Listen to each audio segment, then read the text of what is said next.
Hey y'all, it's Reggie again. I'm coming at y'all with another video for today. Today I wanted to talk a little bit about perspective. And if you check my Instagram channel, you probably already heard me ranting about this yesterday, but I've been hearing a lot from people about how challenging these times are. And, for me, it's a matter of perspective, right? So I grew up, and when you read my book, you will learn all about how I grew up. But I grew up very, very poor, very poor. There were periods of intense poverty where we didn't have electricity in the house, we didn't have water in the house, and we would do things like we would put our food in the dryer with ice to keep it cold. So food would go bad and the dryer started to smell. It was challenging. It was really challenging, right? And now, I can hop in my car that's paid for outright. I can go to the grocery store, and there's a grocery store 3 miles in Grosse Pointe, which is a suburb just east of the municipal border of Detroit. And there's a Kroger there, and they have everything. They have everything. Nobody's frantic about anything. But I spoke to my Aunt Sandy on the phone today, and my Aunt Sandy was saying, my Aunt Sandy is in her 70s. She's in fact about to turn 80 years old.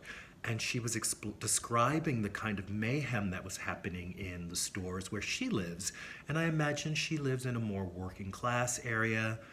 So just perspective, thinking of the fact that, in New York City, things are really, I could walk up to Fifth Avenue from where I live and go into any of the bodegas and they're stocked. They're just stocked, fully stocked, including toilet paper.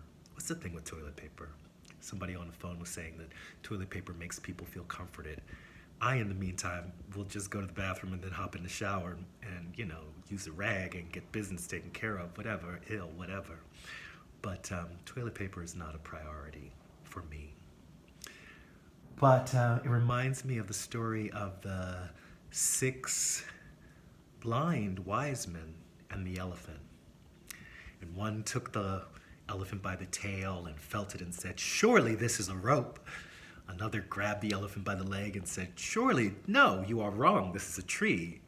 Another who felt the elephant's side said, "No, surely you both are mistaken, this is a wall." Another grabs the elephant by the tusk and says, "No, I feel this has a pointed end, it's a spear, certainly." And another grabs the elephant by the ear and says, "This is a great fan," or palm leaf, whatever. And then another grabs the elephant by the trunk and says, "No, this is a serpent." And so they all sit, the elephant walks away, and the 3, wise men sit there arguing over what this beast might be. And of course we understand that they are all wrong, but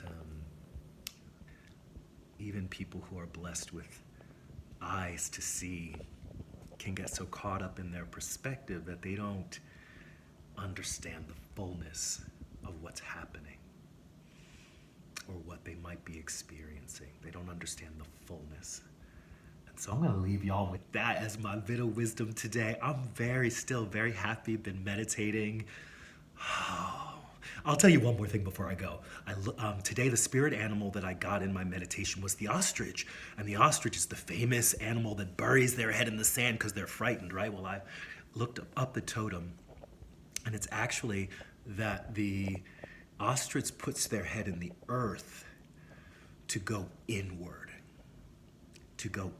So how can we use this time of isolation not to think of it as going into hiding, but think of it as going inward?